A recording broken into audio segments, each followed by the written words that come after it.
Kita semua mungkin sudah tahu kalau Cina adalah salah satu negara paling berpengaruh di dunia saat ini. Negara ini bukan cuma punya ekonomi terbesar kedua di dunia, tetapi juga menjadi pusat bidang teknologi, inovasi, dan kekuatan geopolitik. Tapi pertanyaannya, gimana caranya negara yang dulunya sangat miskin dan tertutup bisa berubah menjadi raksasa dunia dalam waktu yang relatif singkat? Di video ini kita akan bahas secara lengkap dan mendalam kenapa negara Cina bisa sangat maju seperti saat ini.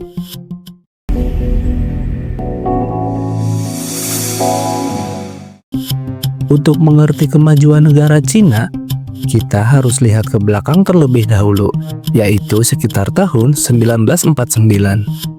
Setelah Perang Saudara, Partai Komunis Cina di bawah kekuasaan Mao Zedong berdiri dan mendirikan Republik Rakyat Cina. Waktu itu, Cina adalah negara agraris dan mayoritas penduduknya adalah petani.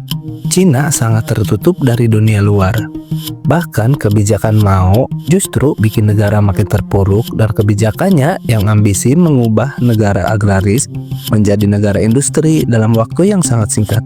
Dan revolusi kebudayaan yang malah membuat jutaan orang kelaparan dan kehilangan akses di bidang pendidikan. Namun titik baliknya datang pada tahun 1978 saat Deng Xiaoping naik ke tampuk kekuasaan.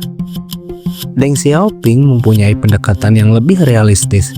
Dia bilang, tidak peduli kucing itu hitam atau putih, selama dia bisa menangkap tikus, itulah kucing yang bagus. Artinya tidak usah terlalu kaku soal ideologi, yang penting rakyatnya hidup dengan sejahtera. Deng Xiaoping membuka Cina ke dunia luar. Dia menciptakan zona ekonomi khusus seperti di wilayah Shenzhen yang dulunya desa nelayan. Sekarang menjadi kota futuristik dengan teknologi kelas dunia. Investor asing banyak berdatangan dan perusahaan multinasional banyak membangun pabrik. Cina menjadi tempat favorit untuk produksi karena tenaga kerjanya yang sangat banyak, murah, dan efisien. Model ekonominya pun sangat unik, yaitu kapitalisme dalam sistem komunis. Pemerintah tetap otoriter, tetapi pasar bebas diberi ruang. Gabungan ini yang mereka sebut sosialisme dengan karakteristik Cina yang menjadi kunci sukses mereka. Salah satu modal terbesar Cina adalah jumlah penduduknya yang sangat banyak.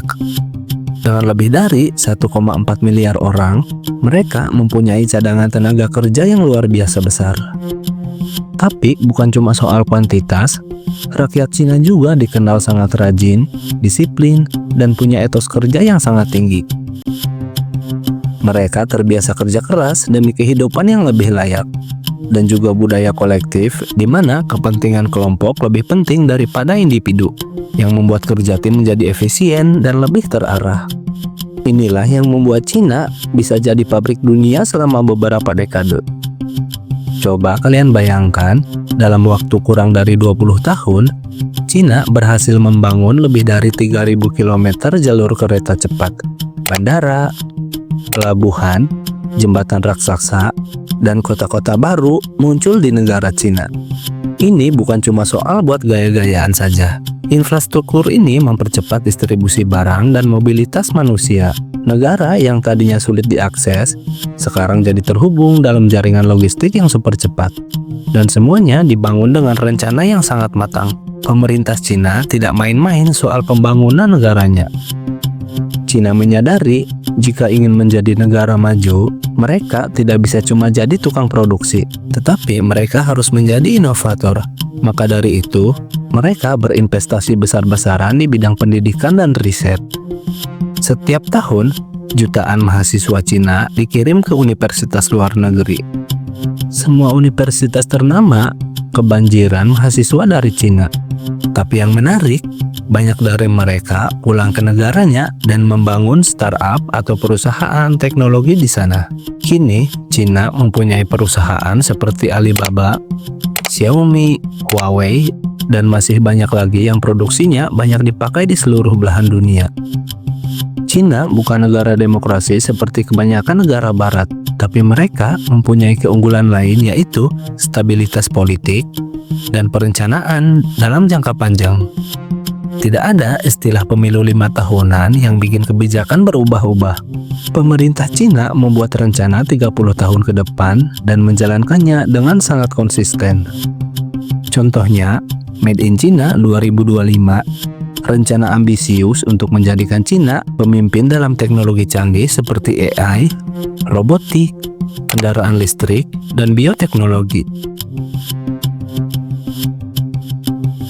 Selain pembangunan dalam negeri, Cina juga membangun pengaruh ke luar negeri lewat jaringan perdagangan, proyek infrastruktur global yang menghubungkan Asia, Afrika, dan Eropa lewat jaringan pelabuhan, jalan, dan jalur kereta.